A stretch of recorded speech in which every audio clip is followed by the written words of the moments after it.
PCS पाठशाला में आप सबका स्वागत है। आज हम उस टॉपिक का बात करेंगे जो पीसीएस और स्टेट एग्ज़ाम्स में बार बार पूछा जा चुका है। इस टॉपिक को अगर आपने सही से समझ लिया तो एग्ज़ाम में इससे रिलेटेड कोई भी क्वेश्चंस मिस नहीं होगा। इसके पिछले क्लास में हम लोगों ने पढ़ा कि थ्री प्रोमिनेंट रूलर्स के बारे में पढ़ा, चंद्रगुप्त मौर्य से लेकर अशोक तक की। क्या किया, पढ़ लिए। अब हम लोग मौर्य का एडमिनिस्ट्रेशन के बारे में पढ़ने जा रहे हैं कि मौर्य का प्रशासन कैसा था। तो हम लोगों ने अभी पढ़ा कि ईरान का बॉर्डर, मतलब अफगानिस्तान का बॉर्डर है ईरान का, वहाँ से लेकर के बंगाल तक और नीचे डेक्कन का पूरा रीजन तो एक बड़े से भूभाग पे था। तो यहाँ पे 4 प्रोविंस में बांट कर रखा गया था। मौर्य का जो प्रशासन था ये 4 प्रोविंस में बटा हुआ था, जबकि कलिंग को जीतने के बाद, अशोक को कलिंग के जीतने के बाद 5वां प्रोविंस बनाया कलिंग को। तो इसने 5 जो राज्य बना कर रखा, जैसे आज के समय में 28 राज्य है, तो इस तरीके उस समय के लिए 5 राज्य थे। तो जो उत्तर में था उसे उत्तरापथ बोला गया, और दक्षिण में था तो दक्षिणापथ बोला गया, और जो मध्य देश है, जो बीच वाला जो इलाका है सेंट्रल इंडिया, तो उसे अवंती बोला गया, अवंती राष्ट्र। और जो मगध का क्षेत्र है पुराना, थोड़ा सा ऐसे अब तो पूरा का पूरा ही मगध है, लेकिन ये जो पहले का जो छोटा था वो था ईस्टर्न वाला रीजन, जो प्राची बोला गया उसे। और कलिंग को जीतने के बाद कलिंग वाला रीजन, तो सबका अलग अलग राजधानी था। तो कलिंग का राजधानी उसने तोसली को बनाया था, और प्राची का राजधानी पाटलिपुत्र था, और अवंती का राजधानी उज्जैन था, और उत्तरापथ का राजधानी तक्षशिला था। उत्तर में कहाँ, तक्षशिला, और दक्षिण में सुवर्णगिरी तक। तो ये 5 प्रोविंस था। तो मौर्य एडमिनिस्ट्रेशन में इसने क्या किया, 4 प्रोविंस था, लेकिन 5वां कौन जोड़ दिया, कलिंग को जीतने के बाद अशोक ने इसे क्या किया, प्रांत को बनाया। और इसका जानकारी जो हमें प्राप्त होता है, इसके प्रशासन के बारे में जो जानकारी प्राप्त होता है, तो सबसे पहला जो प्राप्त होगा कि अशोक का जो इंस्क्रिप्शन है उससे हमको प्राप्त होता है। जितना मेजर रॉक एडिक्ट और माइनर और पिलर जो एडिक्ट था, उससे हमें क्या करता है, प्रशासन के बारे में भी जानकारी मिलता है। क्योंकि बहुत बार वो इंस्क्रिप्शन में धम यात्रा का जिक्र किया गया है, राजुक, युक्तक और प्रादेशिक ऑफिसर्स के बारे में जिक्र किया गया है, फिर इसका धम महामंत्र के बारे में जिक्र किया गया है। तो बहुत सारे इंस्क्रिप्शन में क्या हुआ, वहाँ के ऑफिशियल्स के बारे में क्या हुआ, जिक्र किया हुआ। और दूसरा जो है, जो मेनली है चाणक्य और मेगास्थनीज। तो मेगास्थनीज का जो पुस्तक है इंडिका, क्योंकि वो ग्रीक से कहाँ पर आया हुआ है, पाटलिपुत्र के रीजन में। तो वो जैसा पाटलिपुत्र के रीजन में देखेगा तो अपने किताब में वैसा ही क्या करेगा, लिखेगा। और चाणक्य तो यहाँ शुरू से है, तो ये शुरू से यहाँ का बैकग्राउंड को जान रहा है। तो इसने अपने पुस्तक अर्थशास्त्र में लिखा। अर्थशास्त्र में इसने लिखा कि जो मौर्य साम्राज्य था ये पूरी तरीके से सोवरेन था, और सोवरेन पे एक अच्छा से इसने के बताया कि आंतरिक और जो बाह्य डिसीजन है ये मौर्य साम्राज्य खुद लेता था। इस पे क्या है, कोई इस पे बाहरी से इन्फ्लुएंस नहीं था। मतलब बाह्य डिसीजन और अंदर का जो डिसीजन है, दोनों क्या कह रहे, स्वतंत्र रूप से लेने में सक्षम है। तो ये एक संप्रभु था। और साथ ही साथ इसने पहली बार बताया कि राजा का भी क्या है, दायित्व है, राजा का भी ड्यूटी बनता है कि क्या क्या राजा के बारे में बताया कि राजा का क्या क्या ड्यूटीज़ है, ये भी चाणक्य ने क्या किया, बताया। जबकि इससे पहले जो भी है वैदिक पीरियड में, तो राजा का ड्यूटी नहीं होता था, क्योंकि राजा को एक डिवाइन पावर माना जाता था कि ईश्वर के द्वारा भेजा गया है। तो राजा का किसी भी प्रकार का उसमें क्या हुआ, पाबंदी नहीं लगता था। लेकिन यहाँ पर जो है ना, चाणक्य क्या किया कि राजा का ड्यूटी के बारे में भी बताया कि राजा को सोशल वेलबींग का काम करना चाहिए और कितना लिमिटेशन में रहना चाहिए, ये चाणक्य ने बताया। फिर चाणक्य ने सप्तांग थ्योरी को बताया, और बताया कि ये जो पूरा सप्तांग थ्योरी है कि राज्य का जो अंग है ये 7 अंग है, जिसमें सबसे जो सेंटर में जो सबसे प्रमुख है वो है राजा। फिर इसके बाद राजा के राज्य को चलाने के लिए, तो राजा तो अकेले नहीं चला पाएगा, तो मंत्री चाहिए, मिनिस्टर, अमात्य। तो मिनिस्टर को क्या बोला गया, अमात्य। फिर जो साम्राज्य है तो कुछ तो उसका भूभाग होगा, जनपद होगा। तो ये इतना बड़ा भूभाग जो है मौर्यन एम्पायर के समय में, तो इसका एक क्या होना चाहिए, भूभाग भी होना चाहिए फिक्स। फिर इसके बाद कुछ दुर्ग होना चाहिए, दुर्ग मतलब किला, राजा का किला भी होना चाहिए, और वो किला क्या करना चाहिए, पूरी तरीके से सेफ होना चाहिए, सिक्योरिटी होना चाहिए। फिर इसका एक सेना भी होना चाहिए, साम्राज्य को चलाने के लिए सेना भी क्या है, जरूरी है। यदि साम्राज्य रहेगा और सेना नहीं रहेगा तो फिर क्या करेगा, कोई भी अटैक कर देगा, इन्वेड कर देगा। और फिर ये पूरा रहने के बावजूद भी क्या होना चाहिए, हमारे पास पैसा होना चाहिए, राजकोष होना चाहिए, तभी ये क्या करेगा, साम्राज्य चल पाएगा। और जो हमारा जो पड़ोसी राज्य है उसके साथ हमारा क्या संबंध, मित्रतापूर्ण होना चाहिए, मित्र वाला संबंध होना चाहिए पड़ोसी राज्यों से। इसने बताया कि 7 अंग है, राज्य का 7 अंग है, ये राज्य के 7 अंग यदि अच्छे से तंदुरुस्त रहेगा तो साम्राज्य बढ़िया से क्या होगा, चल पाएगा। सप्तांग थ्योरी। और चाणक्य ने बताया कि ये जो मौर्य साम्राज्य था ये पूरी तरीके से क्या था, सेंट्रलाइज्ड था। और इसने क्या किया कि 18 मिनिस्टर का जिक्र किया और 27 डिप्टी मिनिस्टर का जिक्र किया गया है। तो टोटल कितना मिनिस्टर का इसने जिक्र किया, 18, जिससे मिनिस्टर को तीर्थ कहा गया वहाँ, और जो डिप्टी मिनिस्टर है उसे अध्यक्ष कहा गया है 27। और फिर जो मेगास्थनीज का जो पुस्तक है इंडिका, इंडिका में ये पाटलिपुत्र राजा के दरबार में है, सम्राट के दरबार में है, तो वो जिस प्रकार वहाँ के सोसाइटी को देखेगा वो इस प्रकार का सोसाइटी को इसने क्या करेगा, मेगास्थनीज बताएगा। मौर्य साम्राज्य जो 4 प्रोविंस में बटा हुआ था, तो उसका हेड होता था, पूरा चारों प्रोविंस का जो हेड हुआ वो किंग हुआ, सम्राट खुद हुआ। फिर इसके बाद उसे 4 प्रोविंस में बांट दिया गया था, जिसे प्रोविंस को ये लोग चक्र बोला है, स्टेट मतलब जो 4 राज्य था तो उस राज्य को चक्र बोला गया। और जो उस चक्र का जो हेड होगा गवर्नर होगा। मान लेते हैं कि जैसे ये है, ये इंडिया का है, तो ये 4 भाग, उत्तरापथ, दक्षिणापथ, अवंती, प्राची और कलिंग, इतना बड़ा भाग है 4। तो ये 4 प्रोविंस है, इस 4 प्रोविंस का सबका क्या होगा, गवर्नर होगा, जिसको हम लोग गवर्नर या कुमार बोलेंगे, गवर्नर या कुमार। और एक जो प्रोविंस है, इस 4 में से 5 में से एक कोई प्रोविंस को ले लेते हैं, तो फिर वो चक्र जो है वो आहार में बटा हुआ था, हर जिला में बटा हुआ था। मान लेते ये एक उत्तरापतली है, तो ये कई जिलों में बटा हुआ था, अलग अलग जिला। इसे जिला को हम लोग आहार या विष से बोलेंगे, आहार या विष है, जिसका हेड जो होता था, उस जिला का जो हेड रहेगा वो विष से पति होगा। फिर इसके बाद इसी उत्तरापथ के अंदर में मान लेते हैं कि 800 गांवों का एक ग्रुप बना देंगे, जिसको हम लोग स्थानिक बोलेंगे, स्थानीय। तो 800 ग्रुप वाला को क्या बोला गया है, स्थानीय बोला गया है, और उसका हेड कौन होगा, स्थानिक होगा। और फिर 800 विलेजेस का, फिर इसका 400 गांव का ग्रुप बनाएंगे, उसको हम लोग द्रोणमुख बोलेंगे, उसका हेड क्या कहलाएगा, द्रोणमुख कहलाएगा। फिर 200 विलेज का जो हेड होगा वो खारवटिक होगा, और 200 विलेजों ग्रुप को हम लोग खारवटिक बोलेंगे। फिर इसके बाद 10 और 100 गांवों का ग्रुप होगा, जिसको हम लोग संग्रहण बोलेंगे, और उसका हेड कौन होगा, गोप होगा।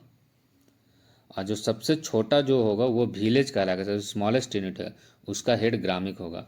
मान लेते ये उत्तरापथ रीजन है, तो उत्तरापथ ये एक प्रोविंस है, तो इसका हेड कुमार होगा। फिर इसके अंदर में जिला होगा,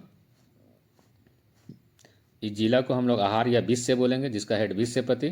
फिर इसी के अंदर में जो है, जो डिस्ट्रिक्ट है उसके अंदर में क्या होगा, विलेज होगा, कई गांव होगा, तो 800 विलेज का ग्रुप बनाएंगे, उसको हम लोग स्थानीय बोलेंगे। फिर इसके बाद 400 का ग्रुप बनाएंगे तो उसको हम लोग द्रोणमुख बोलेंगे। फिर उसी के अंदर में 200 विलेज का ग्रुप बनाएंगे तो खारवटिक बोलेंगे। और 10 का विलेज का ग्रुप बनाएंगे तो संग्रहण बोलेंगे, संग्रहण का हेड होगा गोप। तो इस तरीके से ये 8 हायरार्की में बटा हुआ था, प्रोविंस जो है ये 8 हायरार्की में बटा हुआ था। यहाँ फिगर भी बना हुआ, ये हायरार्की का है, इस तरीके से 8। तो सबसे ऊपर जो रहेगा ये सेंट्रलाइज दिख रहा, ऊपर में जाके क्या आ गया, कॉर्नर हो गया। तो ये पूरी तरीके से क्या है, सेंट्रलाइज्ड है। क्यों, क्योंकि मात्र 4 प्रोविंस में ही से बटा हुआ है।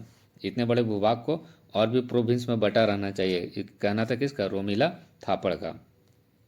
फिर इसके बाद कोई अदर कुछ ऑफिशियल्स के बारे में जिक्र किया गया है, कुछ पद के बारे में जिक्र किया गया है। तो इसमें जो फेमस है ऑफिशियल, पहला है इसने बताया राजुक। राजुक जो है लैंड सर्वे करता था, जो आज के समय में जो पटवारी होता है तो वो कौन है, राजुक।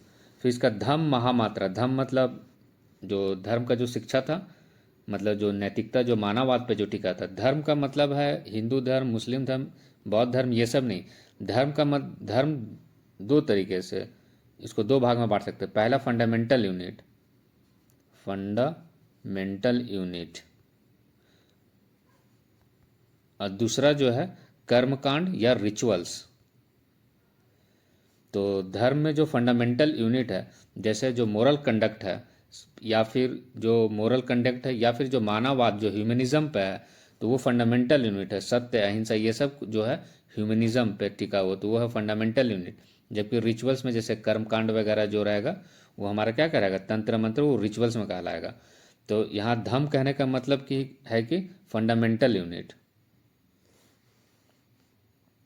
नैतिक आचरण पे टिका हुआ। तो धम्म जो है, धम्म महामात्र, तो ये रिलीजियस ऑफिसर है। रिलीजियस मैटर को ये क्या करेगा, धम्म महा, धम्म लगा ही है, और महामात्र मतलब हो गया कोई मंत्री, अमात्य, तो ये रिलीजियस ऑफिसर है।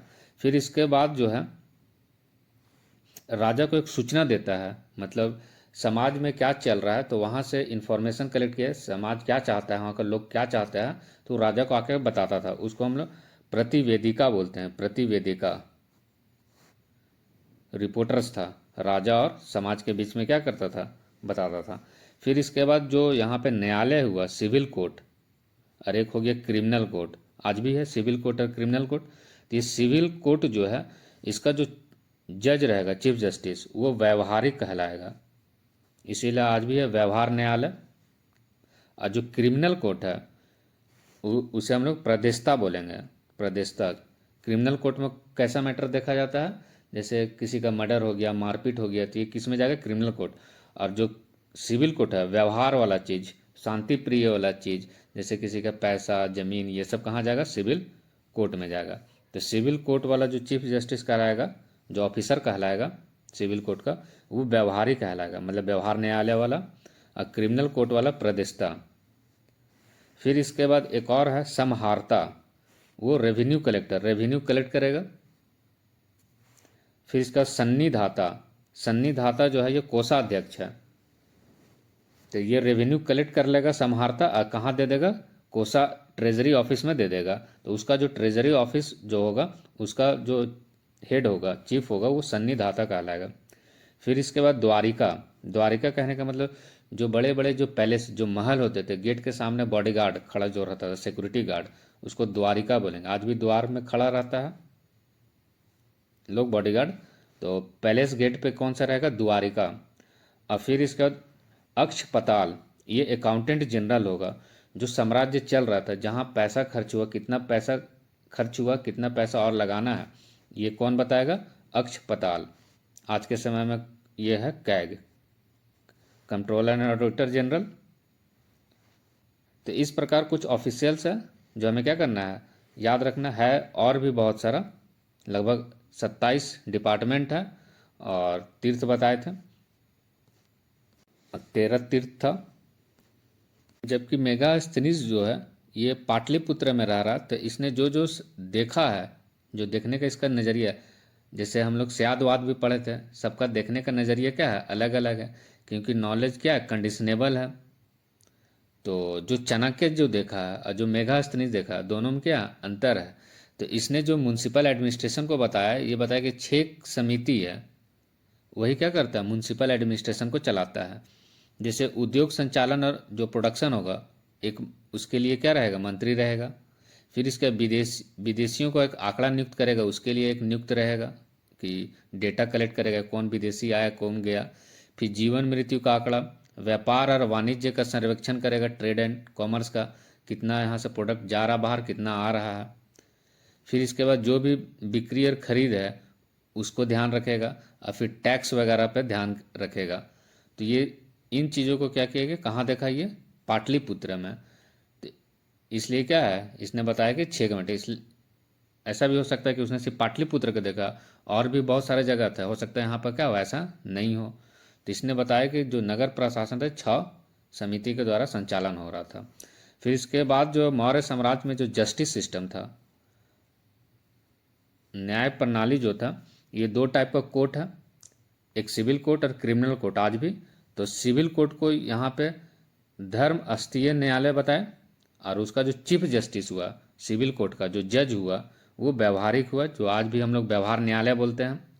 और क्रिमिनल कोर्ट जैसे मर्डर वगैरह का केस, कुछ क्रिमिनल केसेस आए, मर्डर का, मारपीट का वगैरह का, तो वो कंठक शोधन, नाम से ही क्लियर है, कंठक शोधन, वहाँ का जो चीफ जस्टिस होगा वो प्रदेष्टा होगा। तो सिविल कोर्ट को धर्मस्थीय बोलेगा, और क्रिमिनल कोर्ट को कंठक शोधन। सिविल कोर्ट का जो जज होगा वो व्यवहारिक, और क्रिमिनल कोर्ट का जो जज होगा वो प्रदेष्टा। और अर्थशास्त्र में यह वर्णित किया गया है, जो टू टाइप्स का कोर्ट है, यह अर्थशास्त्र में बताया गया। फिर साथ ही साथ इसमें जो है एक सुप्रीम कोर्ट होगा, और ये सुप्रीम कोर्ट कहाँ रहेगा? कैपिटल में रहेगा। तो वहाँ का अभी कैपिटल जो है पाटलिपुत्र, तो वहाँ पे रहेगा। और यहाँ जो चीफ जस्टिस रहेगा सुप्रीम कोर्ट का, उसको हम लोग धर्माधिकारीन बोलेंगे। क्या बोलेंगे? धर्माधिकारीन। ये चीफ जस्टिस रहेगा मौर्यन एम्पायर के समय में। हालांकि जो सुप्रीम कोर्ट में किसी को अपील करना है, पहले ये जो सिविल कोर्ट और क्रिमिनल कोर्ट में अपील किया, वहाँ पे यदि मान लेते किसी को सुना नहीं गया तो फिर वो सुप्रीम कोर्ट में जाएगा, और यहाँ भी नहीं सुना जाएगा तो सम्राट के पास, राजा के पास। राजा सबसे अंतिम क्या कर सकता, निर्णय दे सकता था, क्योंकि ये सेंट्रलाइज्ड है, और राजा ही क्या था? सर्वोच्च था, और ये राजतंत्र था, बताए थे। तो राजा ही क्या रहेगा? सुप्रीम रहेगा। इसके बाद हम लोग सोशल सिस्टम को देखेंगे। सोशल सिस्टम में जो है यहाँ पे दो है, एक तो पहले कौटिल्य के द्वारा और एक मेगास्थनीज के द्वारा। तो दोनों देखने का क्या है, नज़रिया अलग है। जैसा हम जैन में हम लोग पढ़े थे स्यादवाद, नॉलेज इज ए कंडीशनेबल। तो इसने जो ये ग्रीक से आया हुआ है मेगास्थनीज, तो ये जिस प्रकार देखेगा अपने हिसाब से लिखेगा। और जो कौटिल्य जो है ये शुरू से ही क्या है, तक्षशिला और पाटलिपुत्र के रीजन में है। तो ये शुरू से ही जान रहा है कि वर्ण सिस्टम क्या है, यहाँ पे प्रिविलेंट है, ब्राह्मण, क्षत्रिय, वैश्य और शूद्र। तो 4 वर्ण सिस्टम जो है ये जन्म आधारित है। तो जैसे ही हमारा जन्म आधारित हमारा लेटर वैदिक पीरियड में हो गया था, फिर इसके बाद उसे बौद्ध और जैन से क्या किया था, क्रिटिसाइज किए थे बौद्ध और जैन। तो ये जन्म आधारित है वर्ण सिस्टम। लेकिन मेघास्थनी जो पाटलिपुत्र में रह रहा है राज दरबार में, तो इसने बताया कि 7 क्लास है। एक फिलोसफर है, एक किसान वर्ग है, एक सेना वर्ग है, एक हर्ट्समैन है, शिल्पकार, फिर इसका शिल्पकार है आर्टिसियंस, फिर मजिस्ट्रेट का है, और काउंसिलर्स है। तो वो जिस प्रकार देखा पाटलिपुत्र में, आज का पटना में, उस प्रकार उसने क्या किया, समाज को क्लास में बांट दिया। उसने बताया कि किसी भी प्रकार का वर्ण सिस्टम वगैरह नहीं है। तो वही देखने का नज़रिया। फिर इसके बाद जो है मेगास्थनीज जो है उसने बताया कि ये जो क्लास है ये कर्म आधारित है, कि जो जिस कर्म में रहता था, यदि कर्म करता था उसके आधार पर उस क्या था, सभी 7 क्लास में रहता था। इस 7 क्लास में इसमें स्लेवरी को नहीं बताया। इस 7 क्लास में एक दास जो था, बोला कि दास कोई क्लास यहाँ पे नहीं है। तो मेगास्थनीज क्या, स्लेवरी को नहीं बताया इस इंडियन सोसाइटी में, और ये कर्म आधारित बताया। लेकिन जो कौटिल्य है बोले कि 4 वर्ण सिस्टम जो है ये जन्म आधारित है, और साथ ही साथ उसने स्लेवरी का 9 कैटेगरी बता दिया। उसने क्या बताया कि 9 कैटेगरी, जैसे कोई हाउस होल्ड में, कोई फील्ड में, एग्रीकल्चरल फील्ड में कोई दास है, कोई लेबर क्लास में दास है। तो इस प्रकार उसने क्या किया, अलग अलग 9 प्रकार का कैटेगरी बताया है। और जबकि यहाँ पे जो है इसने बताया कि किसी भी प्रकार का अकाल नहीं आता था, जबकि कौटिल्य ने बताया कि लोग यहाँ अकाल से परिचित है। तभी तो मगध के समय में 12 वर्ष का अकाल आया था, जिसमें दिगंबर और श्वेतांबर क्या हुआ, 2 भाग में डिवाइड हुआ। तो अकाल का परिचित नहीं था, कौन बताया, मेघास्थनी। जबकि कौटिल्य के समय बताया गया कि यहाँ पे फैमाइन वगैरह आते रहता था। समाज में जो वुमेन का जो स्टेटस था, महिलाओं का जो स्थिति था, वो बेहतर था। मॉडर्न एम्पायर के समय में समाज का क्या बेटर कंडीशन था महिलाओं का, और ये जो हायर पोजीशन को क्या कर सकती थी, ले सकती थी। और इसने डाइवोर्स और रीमैरी क्या था, परमिटेड था। ये बताया किसके द्वारा किया है, चाणक्य के द्वारा। फिर इसके बाद कुछ महिलाएं जो थी वो अंगरक्षक महल रक्षक और गुप्तचर भी होती थी। महिलाएं कुछ बॉडीगार्ड वगैरह, राजा का क्या करते, बॉडीगार्ड रहती थी। अंगरक्षक, महल महल का भी कोई महिलाओं को रक्षक बनाया जाता जो हाई पोजीशन पे क्या है बताया जा रहा है। फिर कुछ गुप्तचर भी रहते थे, स्पाइस, कुछ 20 कन्याएं भी रहती थी। कई बार 20 कन्याएं का भी जिक्र किया गया है कि चाणक्य के द्वारा, कि जो महिला है वो 20 कन्याएं रहती थी। फिर इसके बाद उस समय पॉलीगैमी जो है वो प्रचलन में था, मतलब एक व्यक्ति जो है कई विवाह कर सकता था। इसके बाद हम लोग ना आर्मी सिस्टम देखेंगे। यहाँ का जो मॉडर्न एम्पायर का जो आर्मी सिस्टम है, सेना कैसा था। तो सेना रहा था, एक बेहतर सेना था, तभी क्या करते, समाज इतना बड़ा चलाया गया, जिसका सेना का जो हेड था वो सेनापति था, और इसे नियुक्त कौन करता था, सम्राट करता था। सेना जो था पैदल सेना था, अश्व सेना था, फिर हाथी का सेना था, फिर इसका रथ का सेना था, और नौसेना भी था। क्या, नौसेना वगैरह भी था, जो हमारा व्यापार वगैरह होता था समुद्र के रास्ते से। तो एक ह्यूज आर्मी मेंटेन को बताया गया है। और ये जो आर्मी का जो सैलरी था वो कैश था, यदि कैश नहीं देंगे तो सब भाग जाएगा। तो पता चला कि क्या है, कैश पेमेंट यहाँ पर क्या है दिया जाता था। और दो टाइप का गुप्तचर के बारे में भी जिक्र किया गया। गुप्तचर को कहा गया है इस काल में गूढ़ पुरुष। गूढ़ पुरुष गुप्तचर के बारे में जिक्र किया गया। गुप्तचर दो टाइप का होता था। जैसे नियुक्त किए गए गुप्तचर किसी को, तो वो क्या करेगा, वहाँ जा करके, जैसे पाटलिपुत्र में कोई गुप्तचर है तो वो गुप्तचर सिर्फ पाटलिपुत्र में ही रहेगा, तो उसको हम लोग बोलेंगे संस्थान, मतलब वो स्टेशनरी रहेगा, वो कहीं इधर उधर नहीं जाएगा, एक ही स्थान पे वहाँ क्या करेगा, जानकारी प्राप्त करेगा। और एक था संचारी, कभी वो पटना गया, पाटलिपुत्र, कभी चला बनारस चला गया, कभी वैशाली चला गया। इस तरीके से जो मूवेबल था, अलग अलग जगह पे जाता था, तो उसको हम लोग संचारी बोलते थे। संचार करता था, मतलब एक जगह से दूसरे जगह वो जाता था। तो दो प्रकार का गुप्तचर था, एक संस्थान और संचारी। संस्थान हमेशा स्टेशनरी था, और संचारी हमेशा मूवेबल था, वांडरिंग था। और गुप्तचर को क्या बोला गया, गूढ़ पुरुष बोला गया। फिर इसमें जिक्र किया गया कि कुछ गुप्तचर जो थे वो 20 कन्याएं भी थी। कुछ सुंदर सुंदर, चाणक्य ने बहुत सारे क्या ये बताए थे कि ये जहर विद्या में क्या थे, निपुण थे। जहर विद्या में ये किसको कितना जहर देना है वो सारे इनको पता रहता है, किसको कितना जहर देना था। जहर विद्या में निपुण होने की वजह से कई खूबसूरत खूबसूरत लड़कियों क्या करते थे, वो रखते थे अपने गुप्तचर के रूप में। और फिर वो गुप्तचर के रूप में किसी राजा के पास या कहीं हमसे इन्फॉर्मेशन निकालना था, फिर उस लड़की को क्या करते, भेज दिया जाता था वहाँ पे। तो ये एक तरह का 20 कन्याएं भी वगैरह रहते थे। फिर इसके बाद यहाँ ये जो गुप्तचर था, इसको कोई जो कंट्रोल करता था, तो उसको कंट्रोल करता था महामात्य पार्सपो। महामात्य पार्सपो जो था वो गुप्तचर को कंट्रोल करता था। और जो पुलिस था, पुलिस को यहाँ पर रक्षित बोला गया है। और पुलिस है तो वहाँ जेल होगा और लॉकअप होगा थाना का। तो जेल को बंधन गारा नाम से ही क्लियर है, क्या है, बंद गया जेल में, बंधन गारा। और जो लॉकअप रहेगा, जहाँ पे आदमी को लॉक करेंगे, तो वो चरक कहलाएगा।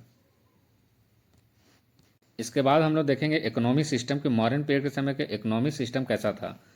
तो इकोनॉमिक सिस्टम का जो सोर्स है, जो हमें स्रोत पता चलता है, सिर्फ और सिर्फ चाणक्य के अर्थशास्त्र से ही। चाणक्य का अर्थशास्त्र से क्या, कौटिल्य का अर्थशास्त्र से हमें क्या प्राप्त होता है, अर्थव्यवस्था। और जो अर्थव्यवस्था का जो आधार है, चाणक्य बताते हैं कि वो एग्रीकल्चर था, animal husbandry, trade and commerce, जो आज है, आज के समय में ही है। लेकिन मेजर जो था एग्रीकल्चर था उस समय, आज भी है। तो एग्रीकल्चर, पशुपालन और ट्रेड एंड कॉमर्स, व्यापार वगैरह। फिर बताया गया कि वहाँ पर कुछ पोर्ट्स वगैरह था समुद्र के किनारे, जहाँ हमारा क्या होता, व्यापार होता, सामान क्या होता था, आना जाना होता था देश से बाहर। तो फेमस था बंगाल का ताम्रलिप्ति। मौर्य काल में ताम्रलिप्ति जो बंगाल का है वो मेजर पोर्ट है। और भड़ोच, ये कहाँ, गुजरात में। ये दोनों एक मेजर पोर्ट है ट्रेड के लिए। और एक डिपार्टमेंट बनाया गया, एक अलग से एक डिपार्टमेंट ही बनाया गया, मुद्रा विभाग, जो क्या करेगा, मुद्रा को क्या करेगा, वो बनाएगा, मुद्रा सिक्के वगैरह को मिंट करेगा, वो बनाएगा। जिसका इसका जो हेड कहलाएगा मुद्रा विभाग का, वो लक्षणा अध्यक्ष कहलाएगा, लक्षणा अध्यक्ष। और जो सिक्के था, तो सिक्के भी बनाया गया जो है, एक है करशापन जो सिल्वर क्वाइन था, और मास्क और काकनी ये तांबे का सिक्के था। तो करशापन जो था वो सिल्वर का था, जबकि मास्क और काकनी जो था ये कॉपर का था सिक्का। और ये जो सिक्का जो बनाएगा ये लक्षणा अध्यक्ष के अंतर्गत में होगा। तो मुद्रा विभाग एक बनाया गया था अलग से, ताकि सिक्के वगैरह को क्या किया जा सके, कंट्रोल किया जाए, जो मीडियम ऑफ एक्सचेंज है उसे ध्यान में रखा जाए। तो लक्षणा अध्यक्ष। फिर इसके बाद जो टैक्सेस होता था, इकोनॉमिक सिस्टम है तो साम्राज्य को चलाना, तो साम्राज्य के पास क्या होना चाहिए, पैसा भी आना चाहिए। तो सबसे पहले इन लोगों ने क्या किया, एक मेजर टैक्स जो था वो भाग था। तो प्रोडक्शन का 1/4 से लेकर के 1/6 जो है उसके बीच में टैक्स लिया जाता था। फिर इसके बाद एक एडिशनल टैक्स होता था जिसको हम लोग बल्ली कहते हैं।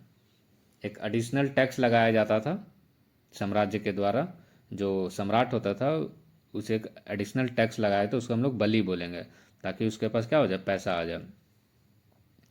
फिर इसके बाद जो है प्रण्य। प्रण्य एक इमरजेंसी टैक्स था। मान लेते हैं कहीं साम्राज्य का कहीं युद्ध हो रहा है बगल से, तो उस समय क्या क्या सोसाइटी से क्या किया जाता था, टैक्स लिया जाता था। या फिर कहीं अकाल वगैरह आ गया तो उस टाइप का इमरजेंसी केसेस में क्या है, प्राण्य टैक्स। और फिर वह जो ट्रेड के लिए जो शुल्क लगता था वो शुल्क टैक्स था, शुल्क। और एक हिरण्य जो था, इसे टैक्स कैश में लिया जाता था, हिरण्य। और सेतु बांध जो था, सेतु बांध, ये एक इरिगेशन टैक्स था। ऐसे और भी कई प्रकार का टैक्स था, मेनली ये था जिसमें हिरण्य तो बहुत इंपॉर्टेंट है, ये कैश में टैक्स लिया जाता था। प्राण्य टैक्स ये भी बहुत इंपॉर्टेंट है, ये एक इमरजेंसी टैक्स था। और भाग तो 1/4 से लेकर के 1/6 टैक्स लिया जाता था, जो सबसे मेजर था। हम लोग अब मौर्य का रिलीजियस सिस्टम देखेंगे कि वहाँ का धार्मिक व्यवस्था कैसा था। तो चंद्रगुप्त मौर्य जो था वो जैनिज्म को अपनाया था, और बिंदुसार जो था आजीवक सेक्ट का था, और अशोक जो था वो बुद्धिज्म सेक्ट का था। तो इस प्रकार हम लोग कह सकते हैं कि मौर्य के समय में जो था धार्मिक सहिष्णुता था, रिलीजियस टॉलरेंस। और अशोक ने तो कहा था कि इसने क्या किया था, बौद्ध धर्म का अनुयायी बन गया था, लेकिन इसने कहा कि प्रजा का जो धर्म होगा वो स्वतंत्र रूप से क्या कर सकता है, अपने धर्म को चुन सकता है। तो इस प्रकार हम लोग कह सकते हैं कि वहाँ का रिलीजियस टॉलरेंस था। फिर इसके बाद लास्ट जो आज टॉपिक है, मौर्यन आर्ट। कि मौर्य के समय में जो कला, आर्ट एंड कल्चर जो डेवलप हुआ, तो आर्ट एंड कल्चर में हम लोग मेनली दो चीज़ देखते हैं। एक होता है वास्तुकला या स्थापत्य कला। वास्तुकला मतलब जैसे बड़े बड़े बिल्डिंग्स वगैरह जो बना, महल बना, बिल्डिंग्स बना, स्तूप बना, तो इसको हम लोग वास्तुकला बोलते हैं। जैसे मंदिर बना, आर्किटेक्चर, बड़ा बड़ा बिल्डिंग, महल, पैलेस, ये सब जो बनेगा उसको हम लोग वास्तुकला। जबकि स्कल्पचर का मतलब मूर्ति कला, तो ये मूर्ति रहेगा, छोटा छोटा जो मूर्ति वगैरह बनाया जाएगा, 4 फीट का, 5 फीट का, 6 फीट का, इस टाइप का, तो इसको हम लोग क्या बोलेंगे, मूर्ति कला। या फिर किसी प्रकार का पॉटरी वगैरह बनेगा तो इसको हम लोग किस में रखेंगे, मूर्ति कला में रखेंगे। और इसमें मेन जो डिफरेंस है वास्तुकला और मूर्ति कला में, तो वास्तुकला से तो क्लियर से ही पता है कि वास्तु बनेगा मतलब बड़ा बड़ा बिल्डिंग बनेगा। और ये जो बड़ा बड़ा बिल्डिंग होगा, ये इसमें जो मटेरियल यूज होगा वो बहुत सारा अलग अलग मटेरियल यूज होगा। अब बड़ा बिल्डिंग बना तो उसमें तो बहुत सारा चीज़ का यूज होगा, जैसे पत्थर यूज हुआ, लकड़ी यूज हो गया, फिर इसके बाद किसी प्रकार का कांच यूज हो गया, फिर मेटल यूज हो गया। तो इसे हम लोग क्या बोलेंगे, वास्तुकला। अलग अलग इसमें क्या करेगा, सामग्री का यूज किया जाएगा। लेकिन जो मूर्ति कला है ये एक प्रकार का सामग्री रहेगा, मिट्टी से बनाएगा तो मिट्टी का रहेगा, यदि मेटल रहेगा तो पूरे तरीके से मेटल रहेगा। तो ये एक सामग्री रहता है, इसमें जो मटेरियल इस्तेमाल करते हैं वो पूरा उसी से बना रहता है। जबकि इसमें जो मटेरियल इस्तेमाल करते हैं हम लोग, विभिन्न प्रकार का सामग्री रहता है। तो इसमें सबसे जो फेमस है, अशोक ने बनवाया था पिलर हॉल। एक बड़ा सा महल बनवा रहा था, कहाँ, कुम्हरार में, आज का पटना। वहाँ महल का निर्माण करवाया गया था, लगभग 3 मंजिला, लगभग 84 पिलर्स बनाया गया था। और वो भी किसका, लकड़ी का था, कुम्हरार में। आज उसका रिम्स देखने को मिलता है और शेष देखने को आज भी क्या करता है, मिलता है कुम्हरार में। ये वही फिगर है जो आज का जो पटना का जो रीजन जो कुम्हरार है जो मिला है, यही ये पिलर वगैरह जो दिख रहा है, ऐसा ऐसा पिलर लगभग, और ये 3 मंजिला बनाया गया था। वही आज रिम्स यहाँ देखने को मिल रहा कुम्हरार में। फिर इसके बाद कुछ पिलर्स वगैरह बनाया गया अशोक के द्वारा, जिसमें से फेमस है सारनाथ का पिलर, और फिर लौरिया नंदनगढ़ का पिलर, फिर लौरिया अरेराज का पिलर। ये जो है पिलर वगैरह बनाया गया। और इस प्रकार यहाँ पे ना जो घंटी होता है मंदिर का, तो मंदिर के घंटी का इन्वर्टेड कर देंगे, मतलब उलट देंगे, या फिर जो लोटस है तो कमल का फूल को क्या है उलट के ऐसे रख देंगे। तो इस प्रकार का बनाया जाता था। और फिर इसके ऊपर में एक स्क्वायर फॉर्म में या सर्कुलर के फॉर्म में एबाकस रहता था, और एबाकस के ऊपर में कुछ फिगर बनाया गया जानवर का, जिसमें बाघ का बनाया हुआ। तो सारनाथ का पिलर, लौरिया अरेराज और लौरिया नंदनगढ़। तो बता दिए कहाँ पर है। सारनाथ का पिलर सारनाथ वाराणसी, और नंदनगढ़ और अरेराज कहाँ, बिहार में। ये लौरिया नंदनगढ़ का फिगर है। तो ये जो दिख रहा है ये पिलर बड़ा सा, ये आज वेस्ट चंपारण में है बिहार का। तो ये जो पिलर जो दिख रहा है इसको हम लोग साफ्ट बोलते हैं, SHAFT साफ्ट। और ये जो बताएं जो कमल का फूल का इन्वर्टेड है लोटस, इन्वर्टेड लोटस, या फिर इन्वर्टेड बेल, बेल भी बोल सकते हैं। जो घंटी है उसको क्या है, ये उल्टा हुआ है। और फिर इसके ऊपर जो ये सर्कुलर दिख रहा है, ये स्क्वायर भी हो सकता है, ये सर्कुलर भी हो सकता है। ये जो दिख रहा है छोटा सा, तो इसको हम लोग बोलते हैं एबाकस। और फिर इसके ऊपर में एक मूर्ति बनाया हुआ है जानवर का। तो ये नंदनगढ़ का है। ये सारनाथ का पिलर हुआ जो अशोक के द्वारा बनाया गया था। तो ये मेरा साफ्ट रहा। ये जो नीचे को जो दिख रहा है इसे हम लोग साफ्ट बोलते हैं। और ये मोनोलिथिक साफ्ट होगा, मतलब एक ही पत्थर का बना हुआ रहेगा। और ये फिर हमारा इन्वर्टेड रहा लोटस या बेल, इन्वर्टेड लोटस या बेल लिखा हुआ।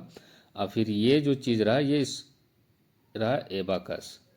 ये सर्कुलर भी हो सकता है, स्क्वायर भी हो सकता है। यहाँ पे जो है ये 4 जानवर का चित्र बना हुआ, हॉर्स का, बुल का, लायन का, एलिफेंट का, सारनाथ का पिलर में। और फिर यहाँ पर 4 शेर बना हुआ है, 1 2 3 और एक पीछे बैक साइड में 4।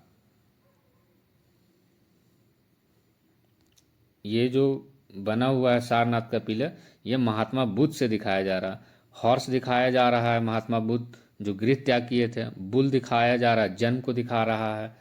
फिर इसका शेर बताता है ज्ञान की प्राप्ति को। और एलिफेंट बताता है जो वाइट एलिफेंट है, जो महामाया को जो सपना आया था वाइट एलिफेंट जब महात्मा बुद्ध गर्भ में थे, तो वो गर्भ एलिफेंट को दिखा रहा। इसमें सत्यमेव जयते भी लिखा हुआ है कि सत्य का क्या होता है, हमेशा जीत होता है। फिर इसके बाद कुछ स्तूप के बारे में है कि स्तूप बनाया गया था।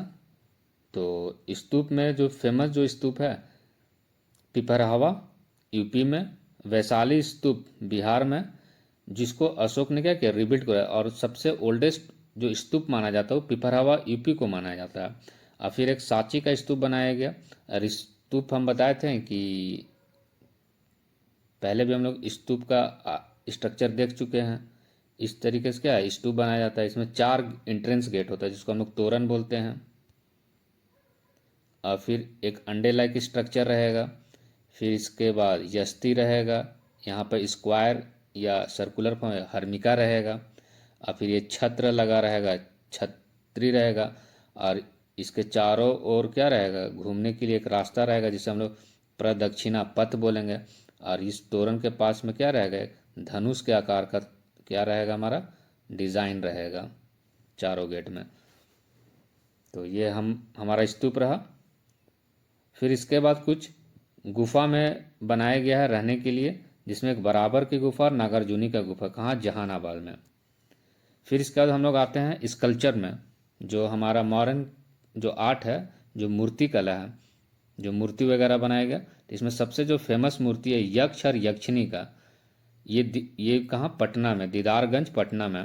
अभी ये पटना के म्यूजियम में रखा हुआ है। यक्ष और यक्षिणी का मूर्ति है जो बहुत पॉलिश और बहुत चमकदार रूप में बनाया गया है। ये हिंदू बौद्ध और जैन धर्म में क्या है, इसे पूजा किया जाता है, यक्ष और यक्षिणी का मूर्ति। और इस काल में जो पॉटरी जो बनाया गया है मृदभांड, क्योंकि एग्रीकल्चर सरप्लस हो रहा है तो उसे रखा भी जाएगा, तो ये जो पॉटरी का जो इस्तेमाल होगा, north black polished where, NBPW culture, ये पहले भी हम लोग पढ़े हैं कि मौर्य के समय में नॉर्थ ब्लैक पॉलिश्ड वेयर, इस समय का जो बर्तन होगा ये काले रंग का रहेगा और बहुत ज़्यादा पॉलिश्ड रहेगा, बर्तन पूरा चमकता हुआ बर्तन दिखेगा। यक्ष और यक्षिणी का क्या है, मूर्ति है, यक्ष और यक्षिणी का ये मूर्ति है जो दीदारगंज में, जो आज पटना म्यूजियम में रखा हुआ, ये यक्षिणी का, ये यक्ष का। ये तीनों ही धर्म से जुड़ा हुआ है, हिंदू धर्म, बौद्ध धर्म और जैन धर्म, जो इसको पूजनीय माना जाता है।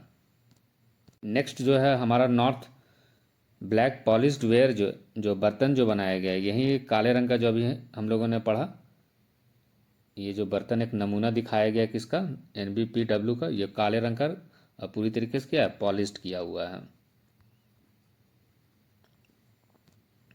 सो इस प्रकार दोस्तों हम लोग मौर्य वंश का हम लोग डिटेल से पढ़ा। तो इस टॉपिक को लाइटली मत लीजिए, क्योंकि मौर्य एम्पायर हर UPSC और PCS के फेवरेट टॉपिक रहा है। आज का लेक्चर यहीं पे समाप्त करते हैं, नेक्स्ट क्लास में मिलते हैं। Thank you.